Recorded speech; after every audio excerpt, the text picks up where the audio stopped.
Anda menyaksikan Kompas Bisnis bersama saya, Bremana Tenaya. Saudara, yang sedang huru-hara saat ini di masyarakat ini terkait dengan adanya tambang nikel yang ada di pulau kecil di Papua. Nah, tambang nikel ini kalau kita bilang yang ada di Raja Ampat ini dekat dengan jatuhnya surga bumi gitu ya. Nah, sejak 2020 hilirisasi begitu menggelora, disanjung-sanjung sebagai sumber kemakmuran baru bagi Indonesia.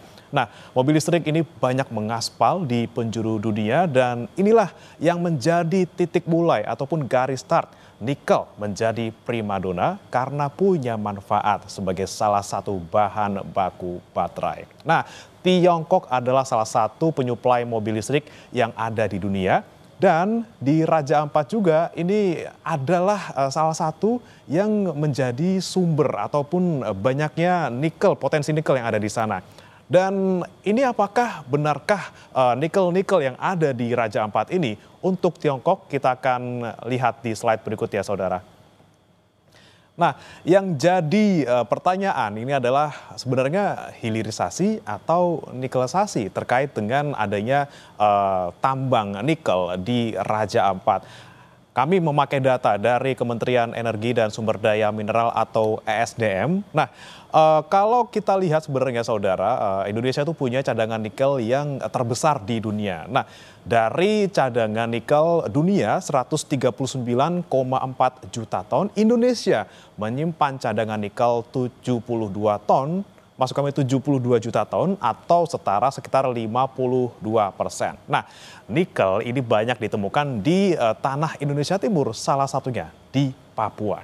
Nah, yang menjadi huru-hara di Raja Ampat ini adalah saudara, eksploitasi nikel dilakukan di pulau kecil. Padahal nih di undang-undangnya saudara, di Undang-Undang nomor 27 tahun 2007 dengan perubahan Undang-Undang nomor 1 tahun 2014 disebutkan sudah jelas dalam pemanfaatan wilayah pesisir dan pulau-pulau kecil. Setiap orang secara langsung atau tidak langsung dilarang melakukan penambangan mineral. Ini sudah ada di sini. Kemudian ada juga saudara terkait dengan penegasan ini, apakah memang GAK atau Pulau GAK yang selama ini sedang dibahas itu masuk ke dalam pulau kecil? Kita ke data berikutnya. Nah, ini dia saudara, kita akan lihat dulu undang-undangnya. Kalau menurut undang-undang, pulau kecil adalah pulau dengan luas lebih kecil atau sama dengan 2.000 km persegi beserta kesatuan ekosistemnya. Nah, sementara luas Pulau GAK sendiri adalah 6.500 hektar atau hanya 77 km persegi. Ini sangat jauh saudara ya. Syaratnya 2.000 km persegi, tapi pulau kecil di GAK ini justru hanya 77 km persegi. Nah, kalau kita lihat juga saudara di pasal 23 ayat 2 Undang-Undang PWP3K, pulau kecil itu sebenarnya diperuntukkan untuk sustainability. Nah, ini misalnya ada pendidikan, kemudian penelitian, konservasi, sampai pariwisata. Nah, kita lihat nih kalau Pulau GAK ini sebenarnya faktanya seperti apa? Ini saudara, berjarak 30 km dari wisata Raja Ampat. Nah, ini sudah kita lihat sendiri ya, ini dekat dengan pariwisata yang mana seharusnya ya menjadi fungsinya pulau kecil itu sendiri, sehingga harusnya jadi pulau yang digunakan untuk pariwisata. Seperti kata undang-undang, tapi si Pulau GAK ini justru menjadi salah satu pulau kecil yang ditambang nikelnya. Kemudian kalau kita lihat juga saudara, ada yang menarik di sini. Sebenarnya untuk luas dari Pulau GAK ini hanya 77 km persegi. Namun kalau kita lihat konsensinya ataupun izin tambang yang dimiliki oleh PT GN itu adalah 13.136. Kita bandingkan saudara ya, 6.500 hektar dan juga 13.136 hektar. Ini luas yang dimiliki izinnya oleh perusahaan ini jauh lebih besar daripada luas pulaunya itu sendiri. Itu artinya sisanya saudara dari 13.136 dan juga 6.500 itu sisanya adalah perairan di sananya. Pertanyaannya berarti ada apa di sana dan juga bagaimana nanti konsekuensinya berdasarkan dengan aktivitas tambang mereka kepada ekosistem laut di sana. Nah, ini akan kita bahas kembali di data selanjutnya. Nah, saudara, sekarang kita akan lihat angka terkait dengan ekspor nikel di tahun 2024. Nah, ini kalau kita lihat sepanjang tahun 2024, saudara, ekspor nikel dan barang daripadanya ini mencapai 8 miliar dolar Amerika Serikat. Nah, ini memakai data kode HS75 dan kami ambil datanya, saudara, dari Badan Pusat Statistik. Kemudian, kemana tujuan ekspor nikel Indonesia? Ini datanya masih sangat menarik. Masih dari BPS, ini ada 6,26 miliar dolar Amerika Serikat. Nikel kita itu dijual kemana? Ya, ke Tiongkok, saudara. Ini hampir sekitar 80% nikel Indonesia dikirim ke Tiongkok. Nah, perusahaan pemilik IUP ataupun izin usaha penambangan di Raja Ampat, selain GAC Nikel, ada juga PT Anugrah Surya Pratama, kemudian Mulia Raymond Perkasa, PT Kawai Sejahtera Mining, dan PT Nurham. Nah, kalau kita lihat Anugrah Surya Pratama, ini berdasarkan penelusuran Kompas Bisnis, merupakan afiliasi raksasa nikel Tiongkok Wanxiang Group. Nah, baiklah, kalau kita lihat nikelisasi ini penuh dengan gelora. Ini lihat angkanya luar biasa, 6,26 miliar rupiah. Nah, ini Indonesia sebenarnya untung atau justru jual nikelnya dengan harga yang rendah? Kita punya datanya. Nah, kami punya data, saudara, dari ID Trading Economics. Kita lihat dulu di 7 Maret 2022 atau sekitar 3 tahun lalu. Harga nikel itu ada di masa puncak kejayaannya ya, yaitu lebih dari 48.000 US dollar per ton. Tepatnya 48.226 US dollar per ton. Tapi kita lihat, ini langsung turun begini nih, saudara tuh kan.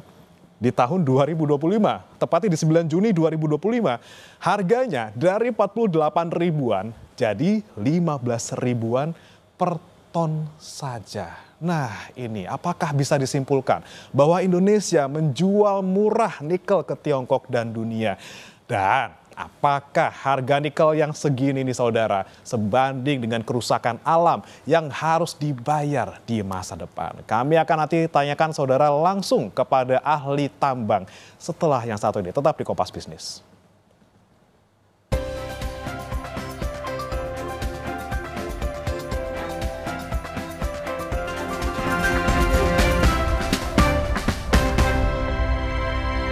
Memasuki adu penalti. Di saat penting, kita perlu yang terbaik.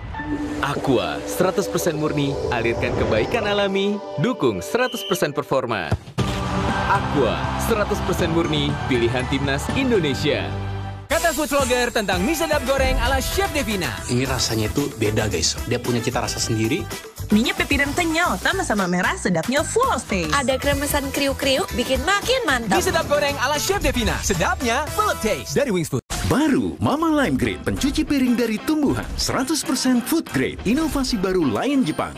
Formula Natura Plant Essence dari tumbuhan alami dengan proses teknologi modern. Mama Lime Grade efektif angkat lemak, membuat piring bersih kesat. Tangan tetap lembut. Mama Lime Grade juga efektif bersihkan kotoran dan bakteri di buah sayur. Buah sayur bersih, higienis, aman, 100% food grade. Mama Lime Grade pencuci piring dari tumbuhan pertama 100% food grade. Lion. Saya, Budiman Tanurjo, menyambut Anda dalam sebuah forum berkualitas. Mencermati Indonesia dengan bijak dari kacamata kebangsaan, kita dapat menemukan banyak pemikiran konstruktif, kritis, dan taktis yang mampu menyelesaikan problem negeri ini. Satu meja The Forum live di Kompas TV.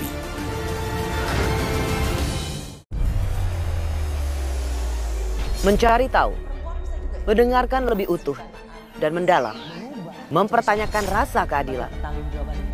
Saya mau minta klarifikasi. Klarifikasi. Ini tanggung jawab saya. Bapak malu nggak sih? Apakah saya dengar permintaan maaf yang benarkah backingnya para jenderal orang-orang menjadi korban? Kita mengingatkan penguasa, menghibur yang papa. Rosi.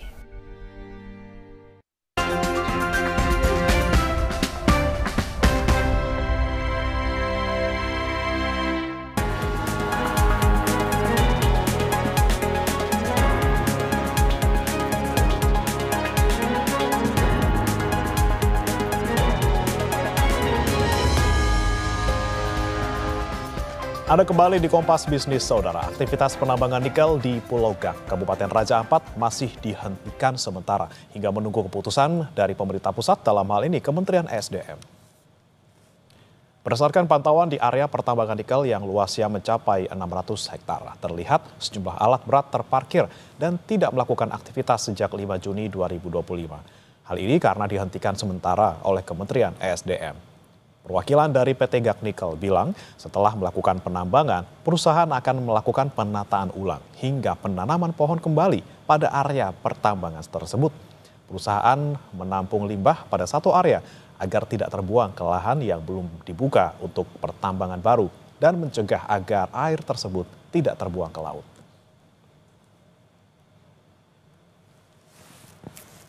Namun pada saat ini kegiatan kita tidak lakukan, kita hentikan sementara. Bisa dilihat dari ada unit ekskavator ya yang lagi standby karena kita menghormati keputusan dari Bapak Menteri bahwa kegiatan pertanggal 5 itu kita sudah stop.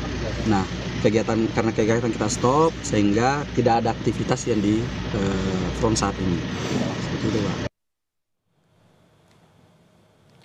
Sebelumnya, Saudara, PLT Presiden Direktur PT Gak Nikel Arya Arditya Kurnia mengklaim dampak ekologis tambang diminimalisasi dengan sejumlah upaya.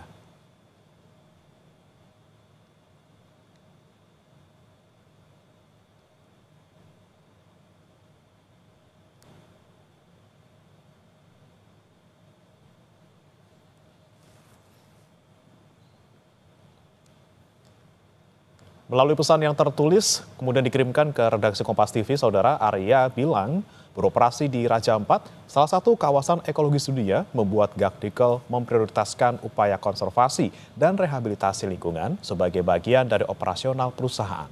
Arya menambahkan, monitoring dilakukan setiap triwulan oleh tim internal dan pengawasan tahunan dilaksanakan bersama dengan Politeknik Sorong sebagai bentuk sinergi dunia industri dan akademi dalam konservasi laut.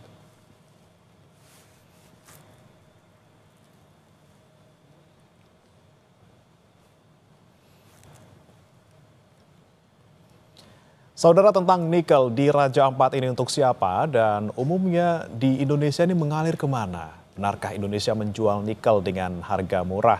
Kemudian apa kabar hilirisasi yang katanya menambah nilai jual? Hilirisasi atau nikelisasi, tanggung jawab siapa? Kami akan bertanya langsung ke pakar ekonomi energi Universitas Gadjah Mada, Fahmi Radi. Selamat pagi, Pak Fahmi. Selamat pagi, Mas. Ya, Pak Fahmi, ini kita mungkin yang dasar dulu ya Pak ya, kita pakai undang-undang. Ini kan kalau menurut Undang-Undang Dasar 1945 pasal 33 ayat 3 jelas gitu ya.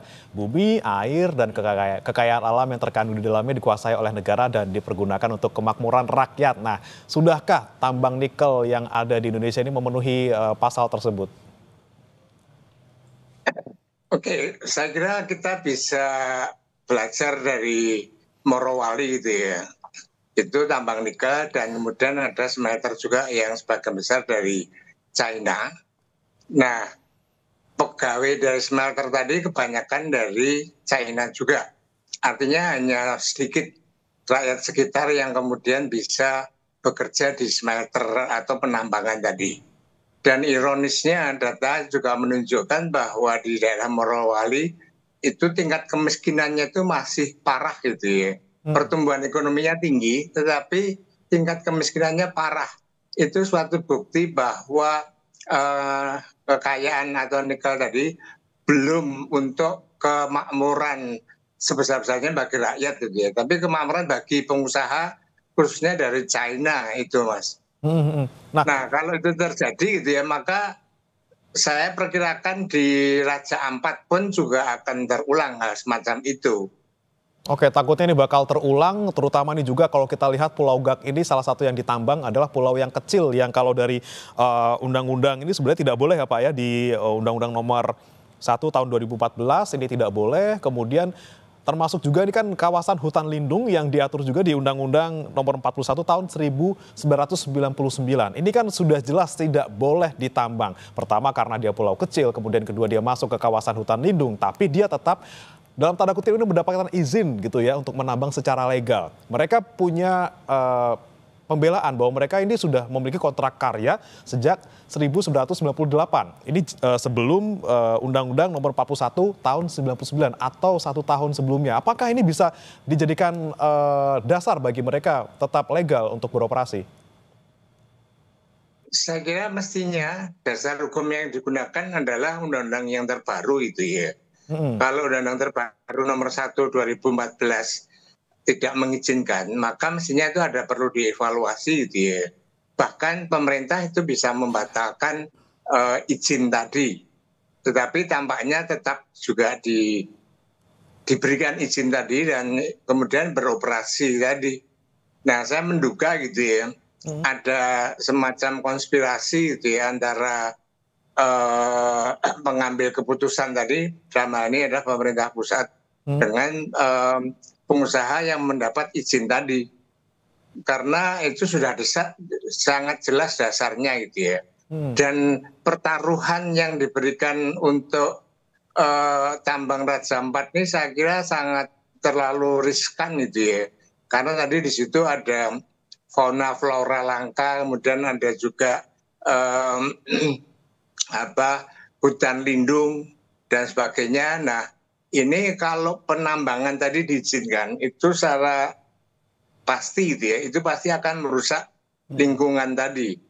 Dan saya kira Bahlil mengatakan jaraknya 40 km gitu ya. Saya kira hasil tambang tadi gitu ya, pada saat menambang tadi di situ ada semacam debu yang sangat halus dan itu bisa dibawa angin sampai radius ratusan kilometer gitu. Dan debu tadi itu cukup berbahaya karena mengandung arsenik, semacam racun itu gitu ya. Nah, itu akan merusak lingkungan. Barangkali nanti ikan-ikan langka yang ada di Raja Ampat itu akan punah. Kemudian juga penduduknya juga akan terkena penyakit, berbagai macam penyakit. Dan di pulau kecil tadi potensi untuk tenggelamnya pulau itu sangat besar sekali. Jadi kenapa undang-undang melarang? Karena itu berpotensi menenggelamkan pulau tadi. Ini pertaruhan yang sangat besar gitu ya, hanya untuk misalnya memperoleh manfaat ekonomi tambang yang belum tentu besar juga dan belum tentu untuk kesejahteraan rakyat itu, Mas. Nah, ini dia disampaikan bahwa ini kita mau ambil istilahnya kita mau dapat untung juga nih Pak Fahmi. Tapi kalau kita lihat sekarang sebenarnya harga dari nikel sendiri kan lagi anjlok nih Pak ya, katanya karena memang pasokannya terlalu banyak di pasar. Nah, kalau kita misalnya melihat harga nikel yang sekarang, kemudian pemerintah dalam tanda kutip ini tetap memberikan izin untuk tambang, ini sebanding nggak sih Pak dengan kerusakan lingkungan yang akan dihadapi? Kalau misalnya kita menggunakan cost and benefit analysis gitu ya, saya kira cost-nya itu terlalu besar tadi. Kerusakan lingkungan, kemudian punahnya fauna, flora, yang itu kemudian menjadi daya tarik bagi wisatawan gitu ya. Nah, saya khawatir kalau semua flora, fauna yang menarik tadi di laut atau juga di hutan lindung tadi kemudian punah, maka tidak ada lagi yang menarik di Raja Ampat dan destinasi wisatanya akan terancam. Itu saya kira kalau dihitung cost-nya besar sekali gitu ya. Nah, sementara benefitnya, tadi harga nikel juga menurun cukup tajam gitu ya. Dan nilai tambahnya itu juga rendah gitu ya. Kalau misalnya nikel harus dismelterkan, memang itu menaikkan nilai tambah, tetapi nilai tambahnya juga rendah karena turunan pertama, kedua itu kemudian boleh diekspor juga gitu. Nah, maka yang menikmati nilai tambah tadi itu justru bukan Indonesia, bukan rakyat setempat, tetapi para investor tadi. Saya kira di Morowali 70% nilai tambah itu yang menikmati ya para pengusaha dari China. Nah, hal yang sama seperti itu, sementara cost-nya itu terlalu besar gitu ya. Maka kalau memang masih mempertahankan Raja Ampat sebagai destinasi wisata, maka menurut saya semua tambang yang ada di Raja Ampat harus dihentikan itu secara permanen. Oke, kos yang kita harus bayar tidak sebanding dengan yang kita dapatkan gitu ya Pak Fahmi. Tapi memang Indonesia kan sekarang sedang ada bahasan gitu ya di IUCEPA terkait dengan Eropa yang katanya minat untuk beli nikel ke kita. Tapi dengan catatan tata kelola lingkungannya ini bagus. Tapi kalau kita melihat beberapa waktu terakhir ini dengan isi lingkungan yang menghantui gitu ya di Pulau Gag ini, sebenarnya yang mau beli siapa Pak? Atau tetap sebenarnya pasar terbesar kita di Tiongkok 80%? Ya, saya kira terutama negara Eropa dia itu sangat strict dengan lingkungan itu ya. Misalnya pernah memban atau melarang ekspor sawit karena replantingnya itu dengan deforestation gitu ya. Sehingga Eropa nggak mau beli sawit. Nah, saya kira hal yang sama juga akan terjadi pada nikel atau turunan nikel tadi gitu ya. Saya kira Eropa juga tidak akan membeli meskipun sesungguhnya Eropa itu pasar potensial gitu ya. Apakah turunan produk dari nikel tadi gitu ya. Tapi dia sangat strict dengan kerusakan lingkungan dan kerusakan hutan tadi gitu ya. Nah, kalau itu sudah terjadi, maka kemudian ya tidak ada pilihan lain jualnya ke China gitu ya. Artinya investor yang masuk ke tambang China, smelter juga China, jual ke China, diolah di China gitu ya. Dengan nilai tambah yang lebih besar, dijual lagi ke Indonesia. Nah, ini juga sangat ironis gitu ya. Jadi menurut saya sekarang ini itu bukan hilirisasi gitu ya. Tapi smelterisasi yang nilai tambahnya juga rendah dan sebagian besar dinikmati oleh investor China, bahkan tenaga kerja China itu juga ikut menikmati. Sementara rakyat Morowali itu terkena dampak kerusakan lingkungan gitu ya. Banyak yang sakit terkena debu tadi, tapi mereka tetap miskin. Nah, ini kan sangat ironis dan saya kira ini tidak sesuai dengan konstitusi tadi gitu ya, bahwa kekayaan alam itu sebesar-besarnya untuk kemakmuran rakyat, tetapi yang terjadi adalah untuk sebesar-besarnya kemakmuran para pengusaha.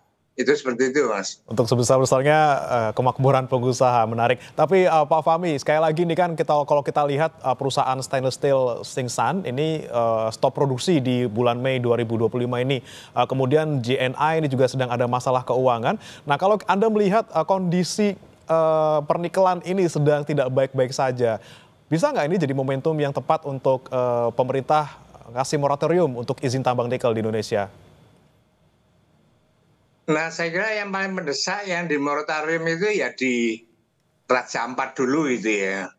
Saya kira Bali sudah memberikan, tapi kan temporary, artinya ada ekspektasi bahwa nantinya dengan berbagai alasan nanti akan diizinkan gitu ya.